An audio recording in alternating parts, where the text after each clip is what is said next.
Anak!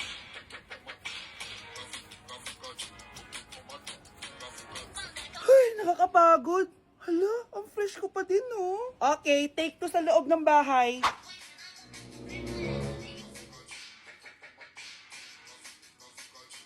Anak, bakit ganun? Walay, paano ka? May masakit pa sa'yo?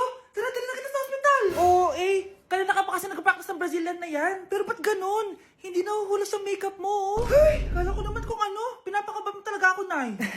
Sorry. Pero bakit nga? Kasi gamit ko kasi itong Shiglam Camera on Smooth and Blur Primer. Say goodbye to pores and say hello to smooth skin. Oh, tignan mo naman. Na-blur niya agad yung pores ko. Subok ko na talaga to. At nahuhulas talaga buong araw. Meron din tong oil control para fresh all day ang makeup mo. This is perfect for sensitive and acne-prone skin. Alam mo anak, buti na lang sinabi mo. May marathon kasi ako bukas. Gagamitin ko yan. Ay wow, Nay. Marathon tapos mukbang after? Cheh! Basher ka talaga. At least hindi ako mahuhulas doon, no? True, Nay. Akin na to, ah. Bye.